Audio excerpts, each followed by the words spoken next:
¿Qué tal, amigas, amigos de la Palabra de Dios para hoy? ¿Cómo están? Bien, estamos dispuestos ya para comenzar este estudio que, al decir de Esteban, es apasionante, del Evangelio de Juan. Quiero hacerle algún comentario antes de la lectura bíblica. El Evangelio de Juan fue el último de los evangelios que fueron escritos. Él fue escrito hacia finales del primer siglo. Fue escrito por el apóstol Juan. Y fue escrito con el propósito de convencer a la gente que Jesús es el Cristo, que creyendo en Él pueden tener vida en su nombre. Juan declara su propósito de escribir estos libros. Él dijo, hizo además Jesús muchas otras señales en presencia de sus discípulos, las cuales no están escritas en este libro. Pero éstas se han escrito para que creáis que Jesús es el Cristo, el Hijo de Dios, y para que creyendo tengáis vida en su nombre. Esto lo encontramos en este Evangelio, al final, en el capítulo 20, los versículos 30 y 31. Así que, estimado oyente, hay un propósito definido en la mente de Juan cuando él escribe este Evangelio. Y porque esta es la razón para este libro, es el mejor libro que podemos utilizar para alentar a una persona no creyente para que lo lea. Porque Juan escribió para que creáis que Jesús es el Cristo, el Hijo de Dios, y para que creyendo tengáis vida en su nombre. Es por ello, reitero, que él lo escribió. Él es muy frontal en decir por qué lo hizo. Así fue escrito para contrarrestar algunos de los falsos conceptos en cuanto a Jesucristo. Mucho de la herejía que ya se había desarrollado en el siglo I. El apóstol Pablo previno a los ancianos de la iglesia en Éfeso para que, luego de mi partida, decía él, entrarán entre vosotros lobos que no perdonarán el rebaño de Dios, sino que buscarán atraer la atención sobre sí mismos, y de entre vosotros mismos habrán quienes se levanten, los cuales negarán al mismo Señor.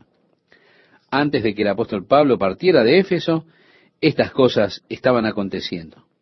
Los falsos maestros ya se estaban moviendo, pervirtiendo la verdad del Evangelio de Jesucristo. Mire, había un sistema conocido como el gnosticismo. Era uno de los primeros sistemas de creencia que se permearon en la iglesia. Esto comenzó a atraer personas a estos falsos conceptos en cuanto a Jesucristo. La iglesia no era muy anciana antes que la herejía arriana se levantase, la negación de la deidad de Jesucristo, poniéndole a Jesucristo en el nivel del hombre. El gnosticismo, con estos conceptos de Jesús, conceptos realmente confusos de Jesús, decían que era parte divino, parte humano, y así con toda una especie de algo fantasmal. Ellos fabricaban historias de cuando él caminaba en una playa arenosa. Él no dejaba huellas porque él no era real, decían los gnósticos. Y su idea fue que cualquier cosa que es real es mala. El mundo es tan malo que Dios no podría haber creado el mundo. Así que originalmente estaba el Dios puro, santo, y emanaciones salían de este Dios santo y puro. Finalmente, una de estas emanaciones llegó tan lejos de Dios que ya no conocía más a Dios. Y fue de esa emanación que se creó el mundo. Por lo tanto, el mundo fue creado por una fuerza maligna, y todo lo material es malo. Así Jesús no pudo haber sido un hombre. De otro modo, él hubiese sido malo también. Entonces decían ellos que él era un fantasma. Y decían muchas cosas extrañas más. De manera que cuando Juan escribió esta epístola, este evangelio de hecho, fue para corregir algunas de esas primeras falsas enseñanzas que ya habían comenzado a meterse en la iglesia. Ahora bien, es interesante que cuando los escritores comenzaban los evangelios, cada uno escogía un lugar diferente para comenzar. Por ejemplo, con el Evangelio de Mateo, él comienza con la generación o con la genealogía de Jesús, yendo hacia atrás hasta Abraham. Cuando Marcos comienza el Evangelio, él lo hace con el bautismo de Jesús por medio de Juan. Cuando Lucas comienza su Evangelio, lo hace con la anunciación del ángel a Zacarías, el padre de Juan el Bautista, el pregonero de Jesús. Pero Juan comienza su Evangelio y él claramente va más atrás. Él va al mismo comienzo del tiempo, el cual no tiene principio. Él va más allá de Génesis. El libro de Génesis es el comienzo de la creación. De hecho, comienza con estas palabras: en el principio creó Dios. Pero Dios existía antes de que Él creara. Así que en Génesis usted va hacia la creación, pero antes de eso, Dios ya era, Dios existía. Así que Juan va hacia atrás a esa infinidad pasada, eternal, y así él declara: en el principio era el Verbo. Esto lo dice en el versículo 1 de su Evangelio. Ahora, los griegos hablaron mucho acerca del Logos, y de acuerdo con la filosofía griega, todo preexistía en un pensamiento. Todo lo que usted ve existía en el pensamiento antes que tomase forma. Así que, decían los filósofos griegos, el pensamiento fue el origen de todas las cosas. Bien, la Biblia le lleva un paso antes y dice: si hubo un pensamiento, entonces debió existir un pensador, porque usted no puede tener un pensamiento sin un pensador. Así que en el principio, Dios. O como comienza el Evangelio de Juan, en el principio era la palabra. Es así que va más atrás aún del pensamiento. Usted tiene allí la existencia de Dios. Por eso es que en el principio Dios expresa la palabra de Dios. Aquí en el Evangelio de Juan tenemos este comienzo: en el principio era la palabra. Él existía entonces. Y continúa diciendo: y el Verbo era con Dios, y el Verbo era Dios. Qué poderosa declaración de la deidad de Jesucristo. Tan plana, tan directa, tan expresa. Mire, aún un niño puede leerla y no confundirse. Juan está comenzando con esta declaración lisa y llana acerca de que Jesús, la palabra, es Dios, tan directo y expresamente como puede ser declarado. En el versículo 2 leemos: este era en el principio con Dios. Todas las cosas por Él fueron hechas, y sin Él nada de lo que ha sido hecho fue hecho. Ahora Él viene a la creación. ¿Se da cuenta? Juan va antes de la creación. En el principio, antes que hubiese algo, antes que fuese la palabra, Él estaba con Dios, Él era Dios. Él estaba en el principio con Dios. Luego, la creación. Todas las cosas por Él fueron hechas.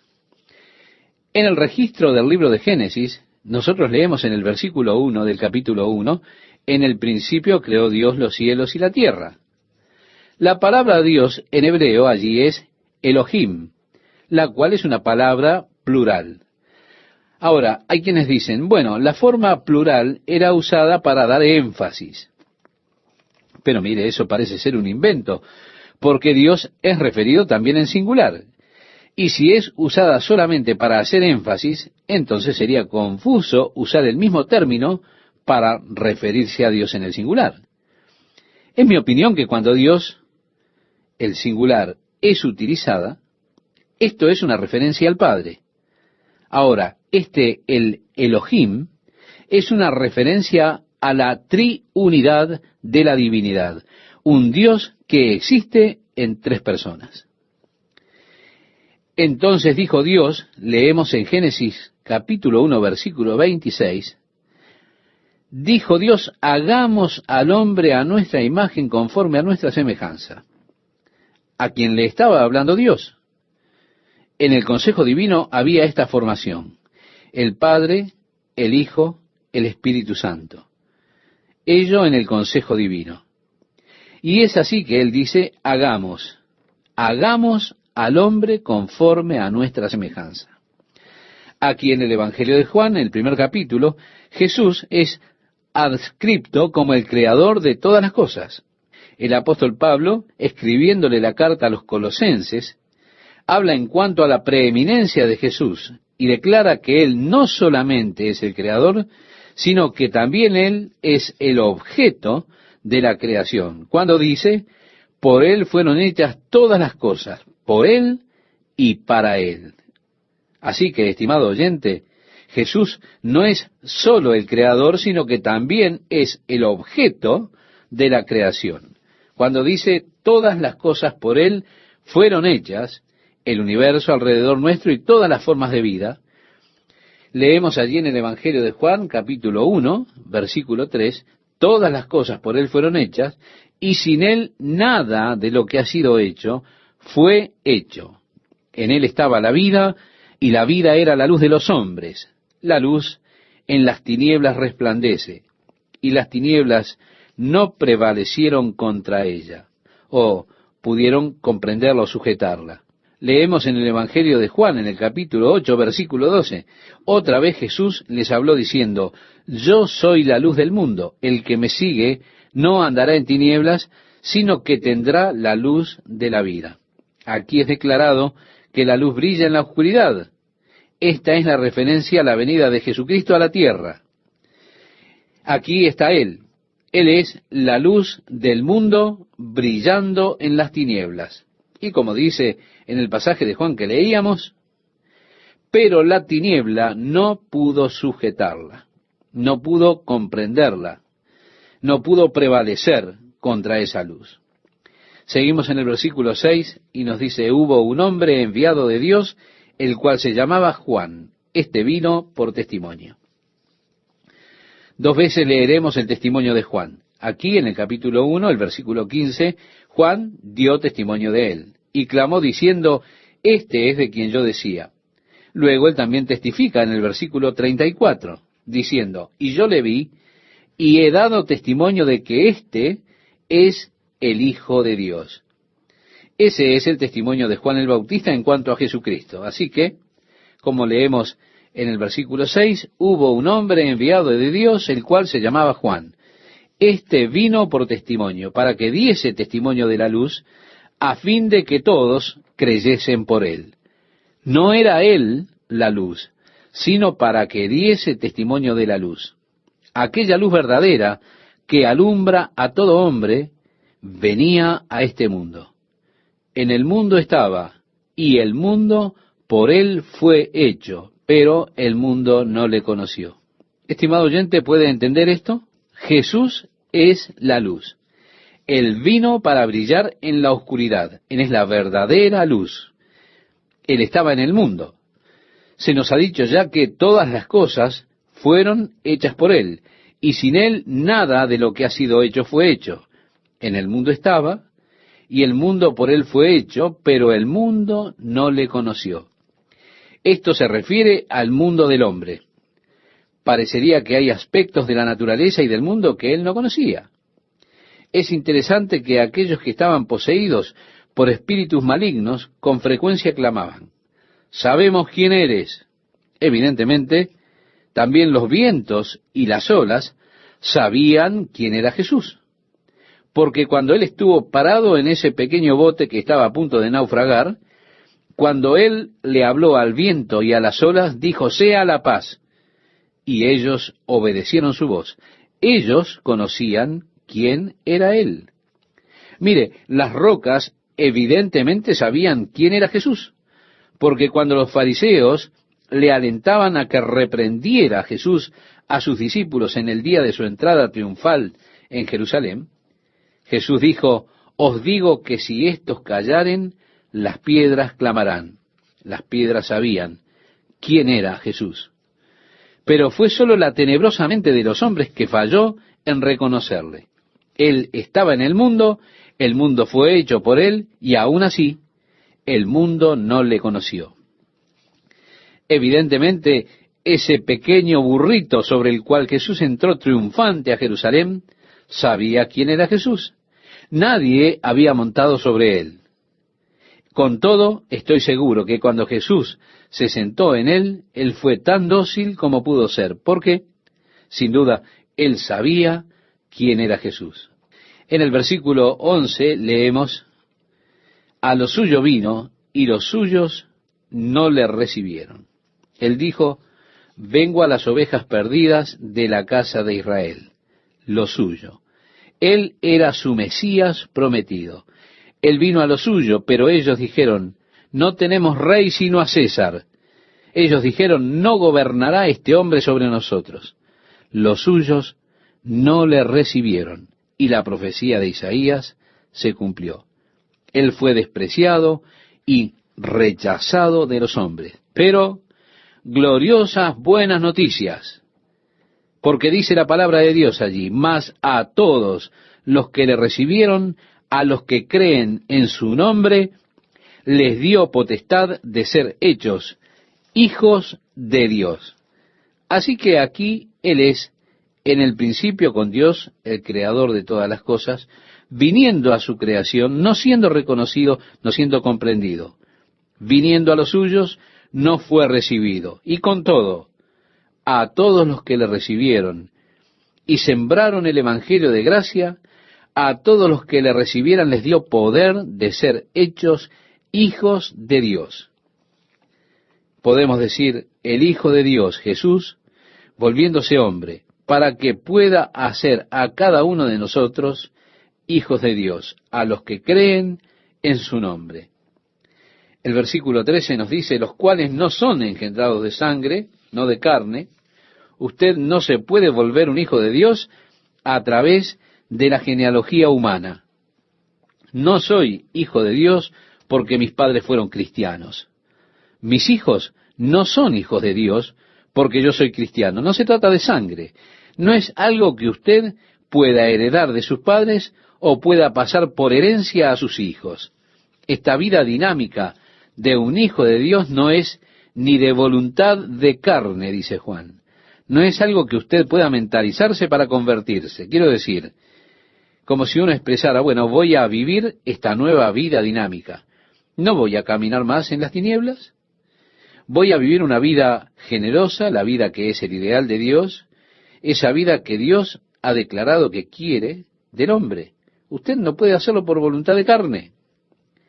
Dice el verso 13: ni de voluntad de varón, sino de Dios. No es por fuerza o coacción de otros, o el aliento de otros. Usted no puede llegar a esta nueva vida porque alguien está allí empujándole y coaccionándole a que viva esa nueva vida. Este nuevo nacimiento únicamente puede venir de Dios. Se trata de nacer de Dios como un hijo de Dios. Así que yo nací una vez de sangre por la voluntad de varón, y aquí estoy. Ese fue mi nacimiento físico, pero mi nacimiento espiritual no puede tener lugar de esa manera. El nacimiento espiritual tiene que venir de Dios. Así es que he nacido nuevamente por el Espíritu de Dios a una nueva vida. El versículo 14 nos dice: y aquel Verbo fue hecho carne y habitó entre nosotros. Por supuesto, esto es el tremendo vaivén del péndulo, si usted puede seguirlo. En el principio era el Verbo. Él era con Dios, Él era Dios. Él era en el principio con Dios, y todas las cosas fueron hechas por Él. Tenemos allí el divino y eterno Creador. Pero ahora dice: y el Verbo se hizo carne y habitó entre nosotros. Esta es una barrida descendente desde el área de la infinidad a la esfera de la finitud, de lo eterno a lo temporal. Seguramente nuestras mentes no están capacitadas para captar esto en profundidad. Los discípulos, con el pasar de los años, tuvieron la oportunidad de reflejar realmente a Jesús. Y acerca de sus conocidos y de sus relaciones interpersonales, estoy seguro que ellas se maravillaron más y más de lo que sucedía con ellos. Cuando Juan comienza su primera epístola, él comienza del mismo modo en que declara lo que era desde el principio, lo que hemos oído, lo que hemos visto con nuestros ojos, lo que hemos contemplado y palparon nuestras manos, tocante al verbo de vida, porque la vida fue manifestada y la hemos visto y testificamos y os anunciamos la vida eterna, la cual estaba con el Padre y se nos manifestó. Juan está reflejando su relación con Jesús, lo que era desde el principio, lo que hemos oído. Sí, de pronto se dieron cuenta y decían, bueno, cuando le oímos hablar, estábamos escuchando la voz de Dios. Cuando le mirábamos, estábamos mirando a Dios. Cuando le tocábamos, estábamos tocando a Dios. Esa vida eterna, le vimos a Él, le tocamos. Es maravilloso. Juan se asombra y se pregunta de la experiencia que tuvo. Jesús dijo, yo y el Padre uno somos. ¿Recuerda cuando Felipe dijo, Señor, muéstranos al Padre y nos basta? Jesús dijo, tanto tiempo hace que estoy con vosotros y no me has conocido, Felipe. El que me ha visto a mí, ha visto al Padre. ¿Cómo pues dices tú, muéstranos al Padre? ¿No crees que yo soy en el Padre y el Padre en mí? Las palabras que yo os hablo, no las hablo por mi propia cuenta, sino que el Padre que mora en mí, Él hace las obras. Creedme que yo soy en el Padre y el Padre en mí. De otra manera, creedme por las mismas obras. Usted puede encontrar este pasaje en este Evangelio de Juan, en el capítulo 14, desde el versículo 8 al versículo 11, y sería muy bueno, estimado oyente, que usted registrara todas estas citas bíblicas para después poder cotejarlas con este estudio. En otras palabras, Jesús está diciendo, he estado haciendo la obra de Dios, he estado mostrando al Padre. Y así que, ¿qué quieren saber? ¿Qué es la obra de Dios? ¿Quieren saber la verdad en cuanto a Dios? Entonces deben mirar a Jesucristo y estudiarlo a Él cuidadosamente, porque Él es Dios manifestado en carne. Porque la palabra de Dios se volvió carne y habitó entre nosotros, para que Él pudiese revelar al Padre al hombre.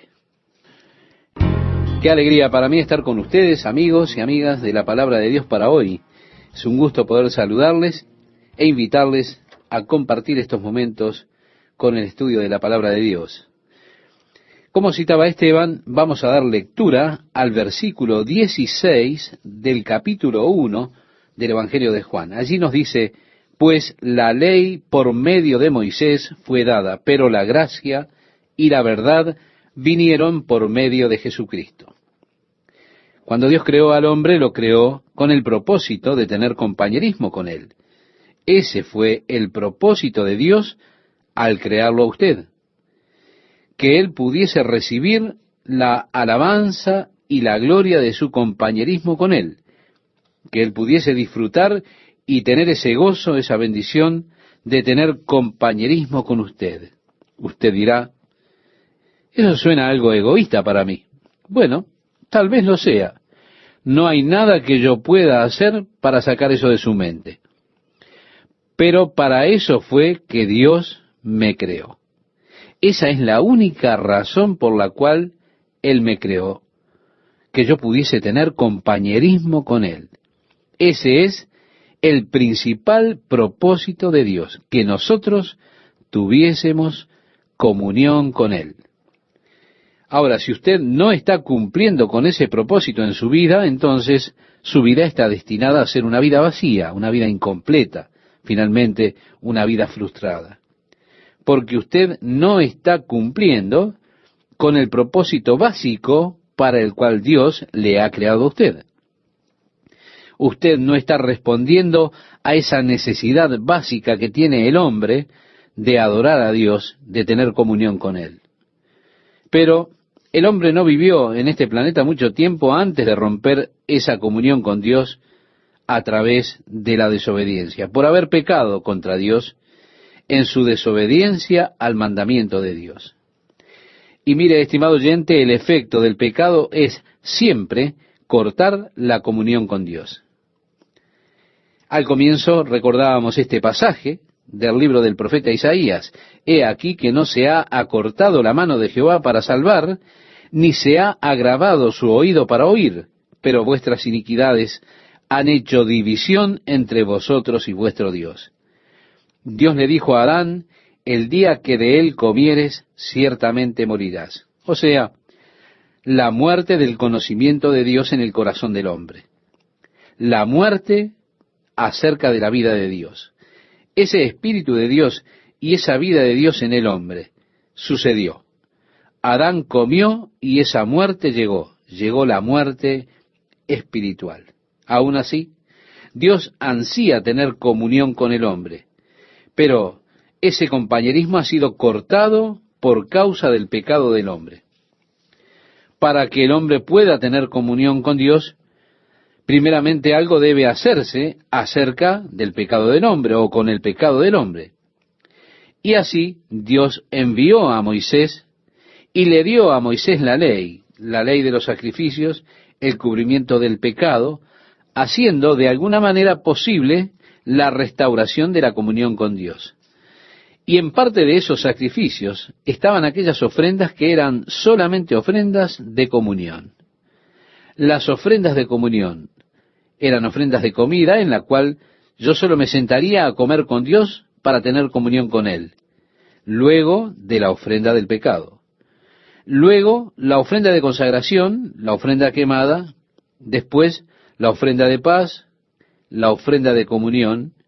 Y en esta ofrenda era en la cual yo solo me sentaría a comer con Dios para tener comunión con Él. Pero recuerde, esto no podía ser sin antes haber hecho el sacrificio por el pecado. Primero debían tratar con el pecado. Y así, bajo la ley y bajo Moisés, el pacto de Dios a través de Moisés, estaba esta cláusula para cubrir el pecado, para que ese hombre pecador pudiera ser restaurado en su comunión con Dios y pudiese sentarse y comer con Dios. Pero esas ofrendas de los toros y las cabras no podían quitar el pecado. Todo lo que hacían era cubrir el pecado y apuntaban hacia una ofrenda que el mismo Dios haría, por medio de la cual entonces el pecado del hombre sería quitado para que la comunión entre el hombre y Dios pudiese ser una comunión total y completamente restaurada. Y así la ley vino por Moisés. Esto no es mirar la ley en un sentido despectivo, es observar la ley para ver cómo Dios tuvo la intención que la ley fuera una herramienta por la cual el hombre pudiese tener comunión con Él. Pero era una herramienta imperfecta, ¿debido a qué? Debido a las fallas del hombre. No hay nada de malo en la ley. La ley era buena, era santa. Pero el hombre aún así era pecador. Y de esa manera había la necesidad de año tras año ofrecer sacrificios por el pecado. Así que Dios ha establecido ahora, a través de Jesucristo, un nuevo pacto de gracia y de verdad. Por la ley, el pacto de Dios con Moisés, pero ahora a través de Jesucristo tenemos un nuevo pacto que se establece en la gracia de Dios y la verdad de Jesucristo. Así hemos leído, la ley por medio de Moisés fue dada, pero la gracia y la verdad vinieron por medio de Jesucristo. El versículo 18 nos dice, a Dios nadie le vio jamás. Por supuesto, las personas inmediatamente dicen, ¿y qué acerca de Moisés? Cuando Dios le dijo a Moisés, ¿qué quieres? Moisés dijo, Señor, quiero verte. Dios le dijo, tú no puedes verme y vivir. Pero dijo Dios, métete allí en las rocas y yo pasaré por allí y tú podrás ver mi resplandor. Y él fue irradiado tanto con ese resplandor que su rostro comenzó a resplandecer, de manera que cuando él volvió a los hijos de Israel, ellos no podían mirar su rostro. Ellos le decían, cúbrete, estás brillando, no podemos mirar tu rostro. Pero ningún hombre ha visto a Dios jamás.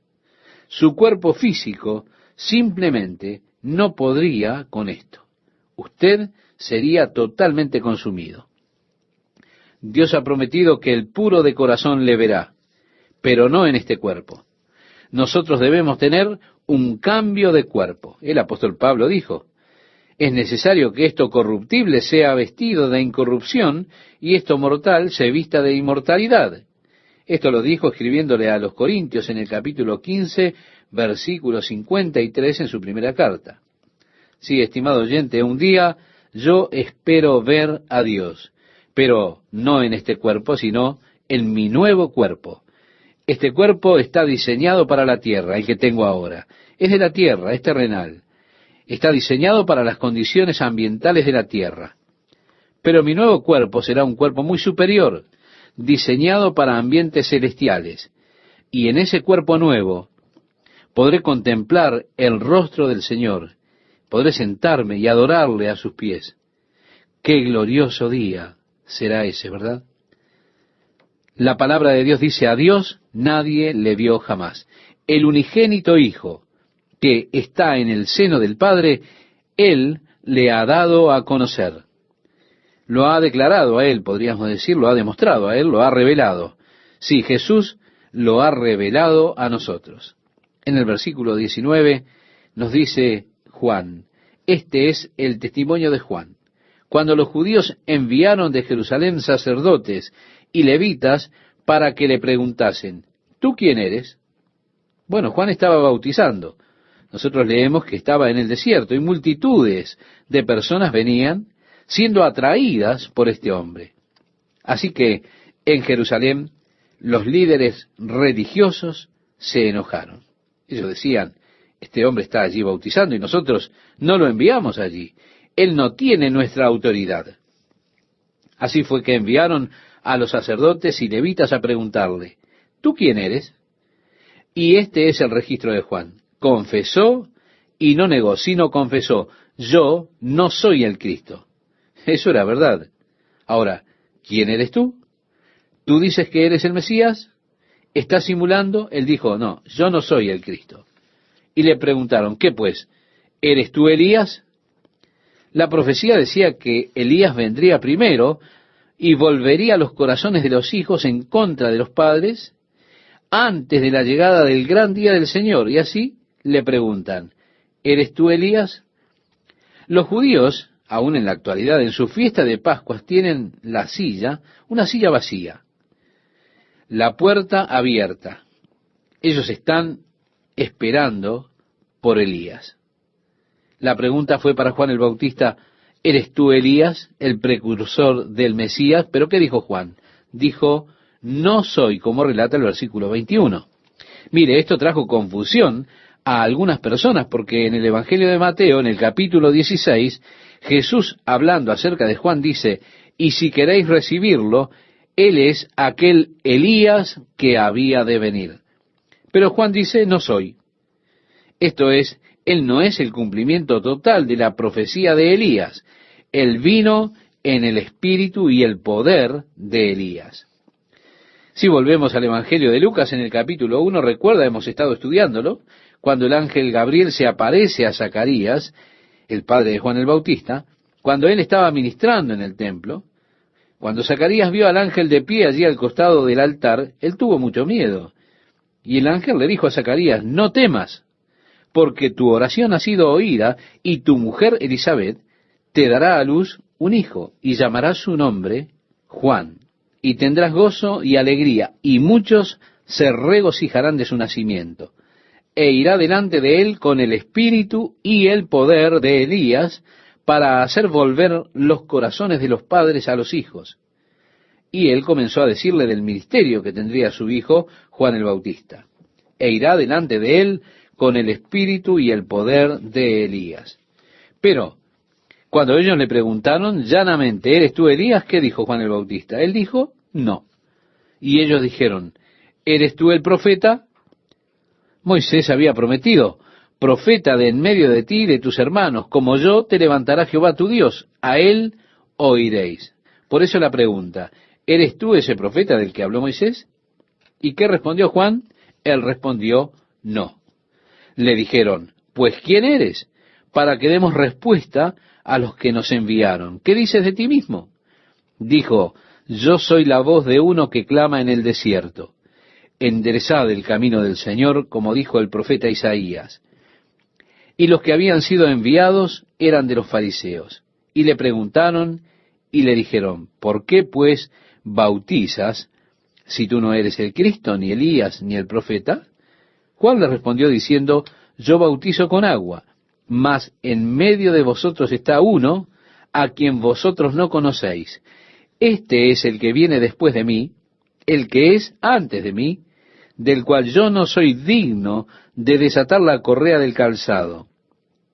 Estas cosas sucedieron en Betábara, al otro lado del Jordán, donde Juan estaba bautizando.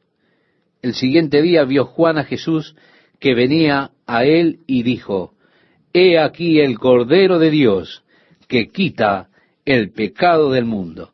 ¡Qué tremenda declaración acerca de Jesús, estimado oyente!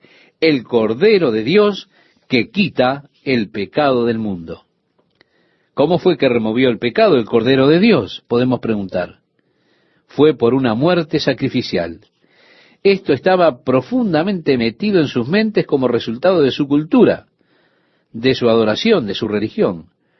¿Cómo es entonces que Jesús quita el pecado del mundo? Fue por su muerte sustituta. Decía Juan, He aquí el Cordero de Dios que quita el pecado del mundo. Este es aquel de quien yo dije, después de mí viene un varón, el cual es antes de mí porque era primero que yo. Y yo no le conocía, mas para que fuese manifestado a Israel, por esto vine yo bautizando con agua. Atienda esto, estimado oyente. Juan dijo, yo no le conocía. Luego él tiene una nueva frase, mas para que fuese manifestado a Israel, por esto vine yo bautizando con agua. Por esto es que estoy aquí, para que este hombre pueda ser manifestado a Israel. Pero él es mi primo. Yo no me había dado cuenta de quién era. Yo lo conocí, pero yo no sabía quién era él. Yo no sabía que él era el elegido. Yo sé que Dios me envió para declarar, preparar el camino del Señor, pero no sabía quién era. Ahora, el propósito de que yo esté aquí es que Él pueda manifestarse a Israel. Y yo no le conocía, más para que fuese manifestado a Israel. Por esto vine yo bautizando con agua, decía Juan el Bautista.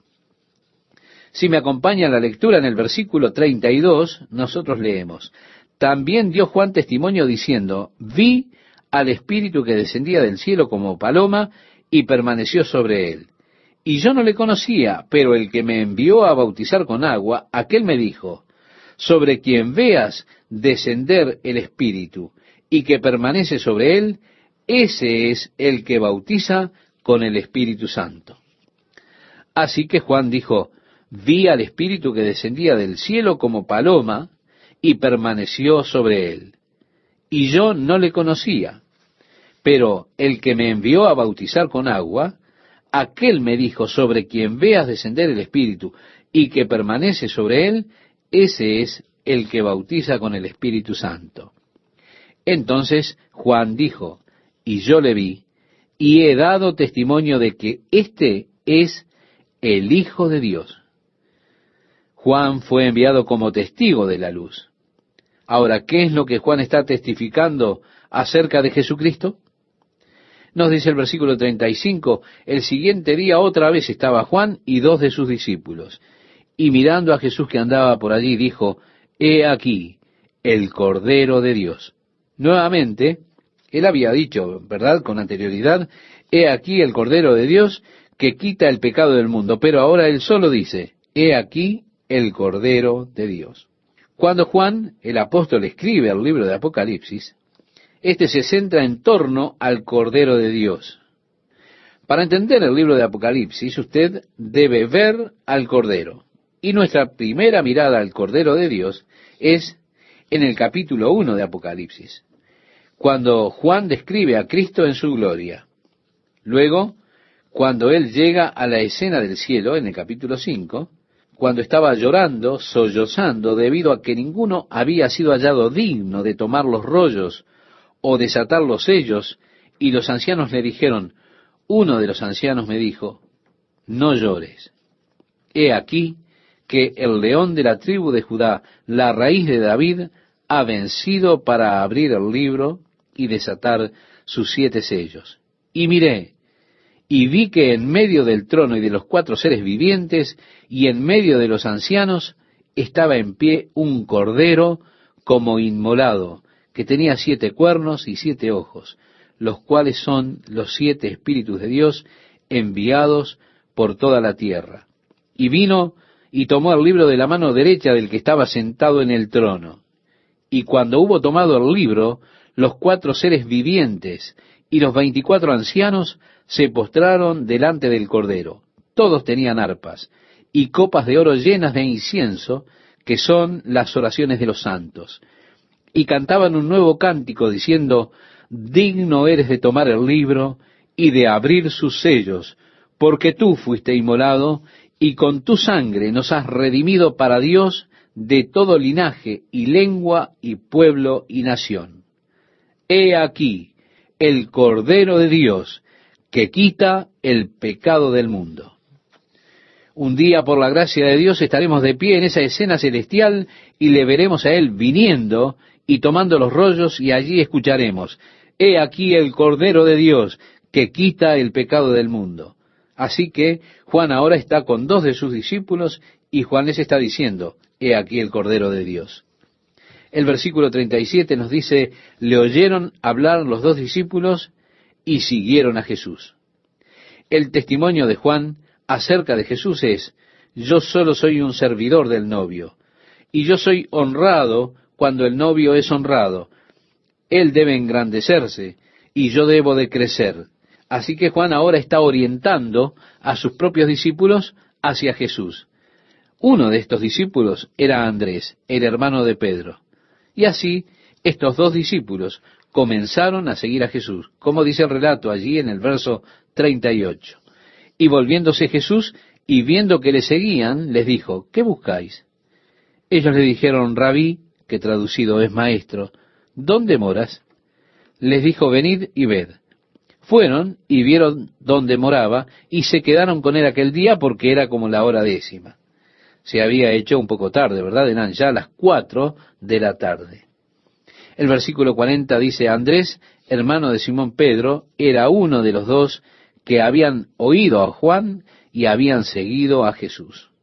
Acerca de Andrés no se nos dice mucho. Él es hermano de Pedro, pero es interesante que en el Nuevo Testamento vamos a encontrar siempre a Andrés trayendo personas a Jesús. Parecería que ese era su ministerio: traer personas a Jesús. Pero qué precioso ministerio este, ¿verdad, estimado oyente? Fue Andrés el que trajo al pequeño niño a Jesús con aquellos 5 panes y los 2 peces, ¿recuerda? Bueno, usted lo verá trayendo personas a Jesús. Así que Andrés, primeramente, halló primero a su hermano Simón y le dijo: hemos hallado al Mesías, que traducido es el Cristo. Así que aquí usted ve que Cristo es el Mesías. En el versículo 42 leemos: y le trajo a Jesús, y mirándole Jesús dijo: tú eres Simón, hijo de Jonás, tú serás llamado Cefas, que quiere decir Pedro. El siguiente día quiso Jesús ir a Galilea, y halló a Felipe, y le dijo: sígueme. Y Felipe era de Betsaida, la ciudad de Andrés y Pedro. Andrés y Pedro evidentemente se movieron desde Betsaida a Capernaum, porque Pedro tenía una casa en Capernaum, donde Jesús se había quedado. Pero Betsaida era probablemente su hogar. Estaba a unos 8 kilómetros de la ciudad de Capernaum, alrededor allí del mar de Galilea, y cerca de donde el río Jordán llegaba al mar de Galilea. Ahora bien, leemos el versículo 45 y nos dice: Felipe halló a Natanael y le dijo: hemos hallado a aquel de quien escribió Moisés en la ley, así como los profetas, a Jesús, el hijo de José de Nazaret. Natanael le dijo: ¿de Nazaret puede salir algo bueno? Le dijo Felipe: ven y ve. Evidentemente Nazaret no tenía muy buena reputación, estimado oyente. Por eso, la respuesta de Felipe fue una muy buena respuesta: ven y ve. ¿Qué tal? ¿Cómo están, amigos? ¿Están bien? ¿Dispuestos a estudiar juntos la palabra de Dios para hoy. Bien, si ya encontró el pasaje que citaba Esteban, le invito a que tenga su Biblia allí y le demos lectura juntos. El versículo 29 nos dice, es muy conocido: el siguiente día vio Juan a Jesús que venía a él y dijo: He aquí el Cordero de Dios que quita el pecado del mundo. Qué declaración tremenda en cuanto a Jesús. El Cordero de Dios que quita el pecado del mundo. Y continúa la lectura diciendo: este es aquel de quien yo dije: después de mí viene un varón, el cual es antes de mí, porque era primero que yo. Y yo no le conocía, mas para que fuese manifestado a Israel, por esto vine yo bautizando con agua. Bien, esta expresión, yo no le conocía. Después de ella tenemos una nueva frase: mas para que fuese manifestado a Israel, por esto vine yo bautizando con agua. Es por esto por lo que estoy aquí, podríamos decir en otras palabras, para que este hombre pueda ser manifestado a Israel. Él es mi primo. No me di cuenta de quién era él. Yo le conocía, pero no sabía quién era. No sabía que él era aquel. Sé que Dios me envió a mí a declarar: preparad el camino del Señor, haced rectas sus sendas. Pero no sabía yo quién era él. Ahora, el propósito de mi estadía aquí es que él sea hecho manifiesto a Israel. Reiteramos la lectura: y yo no le conocía, mas para que fuese manifestado a Israel, por esto vine yo bautizando con agua. También dio Juan testimonio diciendo: vi al Espíritu que descendía del cielo como paloma y permaneció sobre él. Y yo no le conocía, pero el que me envió a bautizar con agua, aquel me dijo: sobre quien veas descender el Espíritu y que permanece sobre él, ese es el que bautiza con el Espíritu Santo. Así que Juan dijo: no le conocía hasta que vi al Espíritu como paloma viniendo sobre él. Y sé que aquel que me dijo que saliera y bautizara, él también me dijo que aquel que veas que el Espíritu desciende y reposa sobre él, ese será quien habrá de bautizar con el Espíritu Santo. Y Juan dijo: yo le vi y he dado testimonio de que este es el Hijo de Dios. El siguiente día otra vez estaba Juan y 2 de sus discípulos, y mirando a Jesús que andaba por allí, dijo: he aquí el Cordero de Dios. Le oyeron hablar los discípulos y siguieron a Jesús. Ahora, el testimonio de Juan sobre Jesús es: soy solo un asistente del novio, y soy honrado cuando el novio es honrado, y él debe crecer, y yo debo de crecer. Así, Juan está ahora señalándole a sus propios discípulos a Jesús. Y uno de esos discípulos resultó ser Andrés, como veíamos en el programa anterior. Andrés, el hermano de Pedro. Así que estos dos discípulos comenzaron a seguir a Jesús. Leemos el verso 38 que nos dice: y volviéndose Jesús y viendo que le seguían, les dijo: ¿qué buscáis? Ellos le dijeron: Rabí, que traducido es maestro, ¿dónde moras? Les dijo: venid y ved. Fueron y vieron dónde moraba, y se quedaron con él aquel día, porque era como la hora 10:00. Es decir, como comentábamos, eran ya las 4 de la tarde aproximadamente. Andrés, hermano de Simón Pedro, era uno de los dos que habían oído a Juan y habían seguido a Jesús. Así que Andrés fue primero que todo. Este halló primero a su hermano Simón y le dijo: hemos hallado al Mesías, que traducido es el Cristo. Así que, ¿tú viste al Cristo, al Mesías? Sí, y le trajo a Jesús. Y mirándole Jesús dijo: tú eres Simón, hijo de Jonás. Tú serás llamado Cefas, que quiere decir Pedro. Tú eres Simón, el hijo de Jonás, pero tú serás llamado Cefas, la piedra. Seguimos la lectura y nos dice: el siguiente día quiso Jesús ir a Galilea y halló a Felipe y le dijo: sígueme. Y Felipe era de Betsaida, la ciudad de Andrés y Pedro. Felipe halló a Natanael y le dijo: hemos hallado a aquel de quien escribió Moisés en la ley, así como los profetas, a Jesús, el hijo de José de Nazaret. Natanael le dijo: ¿de Nazaret puede salir algo bueno? Le dijo Felipe: ven y ve. Cuando Jesús vio a Natanael que se le acercaba, dijo de él: he aquí un verdadero israelita en quien no hay engaño. En otras palabras, eres honesto. Le dijo Natanael: ¿de dónde me conoces? Respondió Jesús y le dijo: antes que Felipe te llamara, cuando estabas debajo de la higuera te vi. Respondió Natanael y le dijo: Rabí, tú eres el Hijo de Dios, tú eres el Rey de Israel. Respondió Jesús y le dijo: porque te dije, te vi debajo de la higuera, ¿crees? Cosas mayores que estas verás. Y le dijo: de cierto os digo, de aquí adelante veréis el cielo abierto y a los ángeles de Dios que suben y descienden sobre el Hijo del Hombre. Ahora, ¿me permite hacer una pregunta, estimado oyente? ¿Dónde encontramos esto en las Escrituras? El cielo se abrió, los ángeles ascendieron y descendieron. ¿Recuerda? Cuando Jacob estaba huyendo de su hermano Esaú y vino a Betel, él estaba cansado, además estaba asustado. Él se durmió allí y soñó. Y en su sueño vio al Señor del cielo parado en la cumbre de la escalera, y los ángeles de Dios subían y bajaban. Y Dios le habló a él y le dijo: he aquí, soy el Señor de tus padres, el Dios de Abraham, de Isaac y de Jacob. Y en la mañana, cuando Jacob se levantó, dijo: verdaderamente el Señor está en este lugar, y no lo sabía.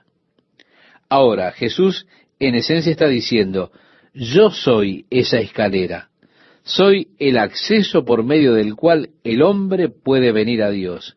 Soy el único que une el cielo y la tierra. Ustedes verán el cielo abierto, han de ver a los ángeles de Dios subiendo y descendiendo sobre el Hijo del Hombre. Así que el Hijo del Hombre es una escalera por la cual el cielo se une a la tierra. Cuando uno de los amigos de Job le aconsejó: mira, arréglate con Dios y resolverás tus problemas, Job dijo: gracias, ustedes son una bolsa de viento. Me dicen: arréglate con Dios. ¿Piensan que me están ayudando? ¿Quién soy yo para que pueda alegar mi caso con Dios? Dios es tan vasto, le busco y no le encuentro. Miro a mi derecha, miro a mi izquierda, detrás de mí, y no le puedo ver. Y él dijo: no hay hombre de días entre nosotros que pueda poner su mano sobre nosotros. Dios es tan vasto, Él llena el universo. No puedo verle. ¿Cómo puedo ir con mi causa a Él cuando soy simplemente nada y Dios es tan grande? No hay nadie entre vosotros que le pueda tocar. El cielo está tan alto, ¿cómo puedo ascender? ¿Cómo puedo ir con mi causa a Dios? Pero, estimado oyente, Jesús es la respuesta al clamor de Job, el anciano de días que se sitúa entre Dios y el hombre, el que toca a Dios y toca al hombre. El anciano está entre nosotros. Él es la escalera que ha hecho el puente desde lo infinito a lo finito, desde lo eterno a lo temporal. Al tercer día se hicieron unas bodas en Caná de Galilea, y estaba allí la madre de Jesús. Esto lo leemos en el capítulo 2 del Evangelio de Juan, el versículo 1, estimado oyente. Caná de Galilea es una ciudad que está entre 8 y 9 kilómetros de Nazaret, y es por este valle que finalmente se llega al mar de Galilea. Caná es simplemente una pequeña villa allí.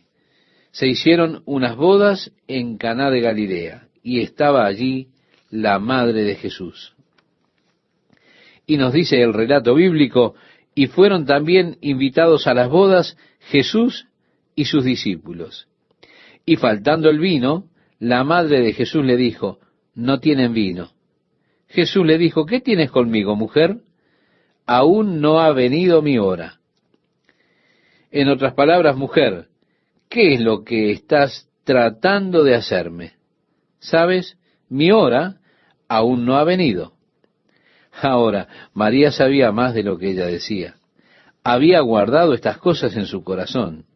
Y ahora comienza a darse cuenta del impacto pleno de lo que estaba sucediendo con este niño que había nacido del Espíritu Santo. Su madre dijo a los que servían. Es interesante que Jesús parece como ignorar a María en un sentido, cuando le dice, mujer, ¿qué tengo que hacer contigo? Mi hora aún no ha venido. Pero María le dijo a los siervos, haced todo lo que os dijere. Y estaban allí 6 tinajas de piedra para agua, conforme al rito de la purificación de los judíos, en cada una de las cuales cabían 2 o 3 cántaros. Una tinaja es cerca de 9 litros, así que tenemos allí 60 a 100 litros por cabeza. Así que son recipientes de agua de un buen tamaño, ¿verdad? De la clase que se usan para las ceremonias de lavamiento. Seguimos la lectura y leemos, Jesús les dijo, llenad estas tinajas de agua. Y las llenaron hasta arriba. Entonces les dijo, sacad ahora y llevadlo al maestresala. Y se lo llevaron. Cuando el maestresala probó el agua hecha vino, sin saber él de dónde era, aunque lo sabían los sirvientes que habían sacado el agua, llamó al esposo y le dijo, todo hombre sirve primero el buen vino, y cuando ya han bebido mucho, entonces el inferior, mas tú has reservado el buen vino hasta ahora. Este principio de señales hizo Jesús en Caná de Galilea y manifestó su gloria, y sus discípulos creyeron en él. Después de esto, descendieron a Capernaum, él, su madre, sus hermanos y sus discípulos, y estuvieron allí no muchos días. Hemos leído este pasaje desde el versículo 7 al versículo 12. Así que tenemos aquí la conversión de agua en vino. Este es el comienzo de los milagros de Jesús. A mí me resulta muy interesante que esto ocurrió en una fiesta, en una boda. Allí ocurrió el primer milagro, por supuesto, de Cristo. Es muy interesante y quizá muy significativo para muchos. A partir del versículo 13 nos dice Juan, estaba cerca la Pascua de los judíos, y subió Jesús a Jerusalén. Y halló en el templo a los que vendían bueyes, ovejas y palomas, y a los cambistas allí sentados. Y haciendo un azote de cuerdas, echó fuera del templo a todos, y las ovejas y los bueyes, y esparció las monedas de los cambistas, y volcó las mesas. Mira, a mí me encanta esto. Hay quienes tratan de pintar a Jesús más bien como una persona prácticamente afeminada. Ustedes saben el tipo de personas que no matarían una mosca. Una especie de alguien débil, pero él era un hombre muy varonil. Él vino y cuando vio qué era lo que estaba sucediendo en la casa del Padre, él estaba muy molesto. Tomó un azote y comenzó a limpiar las cosas. Levantó las mesas, las dio vuelta.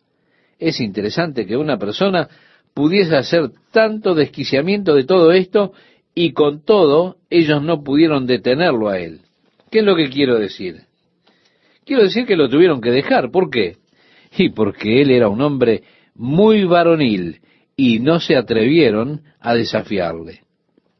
A partir del versículo 16 leemos, y dijo a los que vendían palomas, quitad de aquí esto, y no hagáis de la casa de mi padre casa de mercado. Entonces se acordaron sus discípulos que está escrito, el celo de tu casa me consume. Y los judíos respondieron y le dijeron, ¿qué señal nos muestras ya que haces esto? Respondió Jesús y les dijo, destruid este templo y en 3 días lo levantaré. Ahora, esta es una acusación que fue traída en contra de Jesús en su juicio. Usted recuerda cuando analizábamos esto en el Evangelio de Lucas. Él dijo que si destruíamos el templo, Él lo reedificaría en 3 días. Ahora, ellos realmente no entendieron lo que Él les estaba diciendo. Él estaba hablando acerca de su cuerpo, pero ellos pensaron que Él estaba hablando de ese monstruoso edificio que Herodes comenzó a construir para los judíos. Herodes murió antes de poder culminar esa obra. Pero ellos pensaron que Él estaba hablando de ese gigantesco edificio que Herodes comenzó a construir para los judíos. Herodes murió antes de poder culminar la obra, pero él ya había dibujado los planos y había comenzado la construcción de este tremendo templo con grandes piedras. A estas alturas, cuando Jesús era de como 30 años, ellos habían estado trabajando en la construcción de este templo por unos 46 años, y aún les llevaría unos 19 años más terminarlo. Habían grandes piedras, algunas de ellas, según relata el historiador Flavio Josefo, llegaban a pesar como 140 toneladas. Así que Jesús dijo, destruid este templo, y en 3 días lo edificaré nuevamente. Dijeron luego los judíos, en 46 años fue edificado este templo, ¿y tú en 3 días lo levantarás? Mas él hablaba del templo de su cuerpo. Por tanto, cuando resucitó de entre los muertos, sus discípulos se acordaron que había dicho esto, y creyeron la Escritura y la palabra que Jesús había dicho. Estando en Jerusalén, en la fiesta de la Pascua, muchos creyeron en su nombre, viendo las señales que hacía. Pero Jesús mismo no se fiaba de ellos, porque conocía a todos, y no tenía necesidad de que nadie le diese testimonio del hombre, pues él sabía lo que había en el hombre. Sí, hubieron muchos que creyeron en él, pero Jesús no se consignó a sí mismo a ellos. Él conocía a todos los hombres. Él sabía lo que estaba en el hombre. Él sabía de la superficialidad de los hombres. Usted, estimado oyente, no le tiene que decir nada a Jesús acerca de lo que hay en la gente. Él ya sabía. ¿Cuántas veces le decimos a Jesús todo lo que hay en nosotros? Él ya lo sabe. Él no necesita que ninguno le testifique las cosas del hombre. Sé que algunos de ustedes quieren saber si fue vino real el que hizo Jesús allí en las bodas de Caná. ¿Ese vino estaba fermentado o no? Ustedes quieren que yo sepa cosas que en realidad yo no sé. Sin embargo, el gobernador habló sobre la clase de vino que ellos tenían que hacer para que una persona estuviese borracho. El procedimiento general era, se servía lo mejor cuando las papilas gustativas de todos estaban frescas, sus mentes claras, pero luego cuando su mente comenzaba a nublarse, entonces allí ponían la chatarra. Para ese entonces no saben qué es lo que están bebiendo. Ahora bien, yo no lo sé. Lo que sé que las Escrituras enseñan que el vino es escarnecedor y que beber mucho encoleriza. Y que el que es engañado por esto no es sabio. También sé que para un sobrevedor en la iglesia no debe ser dado al vino. Una persona que ha sido escogida como un oficial del obispo o sobrevedor de la iglesia, no debe darse al vino. Así que todo lo que puedo responder por mí mismo es que yo no tomo ni tomaría por causa de mi posición en la iglesia. Todas las cosas me son lícitas, dice la Biblia, pero no voy a estar bajo el poder de ninguna de ellas. Amo realmente la libertad que tengo en Cristo, la libertad de hacer o aún, y lo que es más importante para mí, la libertad de no hacer. Me alegra que no estoy bajo el poder de cosas como esas. Mire, aunque sean lícitas de hacer, si me puede poner bajo su poder o si puede ponerme bajo su influencia, lo cual es un término común hoy día, estar bajo influencia. ¿Qué significa eso? Es estar bajo el poder de esto, estar bajo el poder de aquello. Ahora, todas las cosas me son lícitas, pero no me dejaré dominar de ninguna. No quiero. Yo amo mucho mi libertad. Amo tener una mente clara. Me gusta tener la libertad que tengo. Y pienso que es absolutamente glorioso ser libre en Cristo Jesús. Y como sabe bien usted, no pongo reglas para los demás. Simplemente le animo a buscar primeramente el reino de Dios y su justicia. Buscarlo preeminentemente, por encima de todas las cosas, primero que todas las cosas. Buscarlo diligentemente, buscarlo con todo su corazón. Seguir al Señor y no ser disuadido de ello por nada.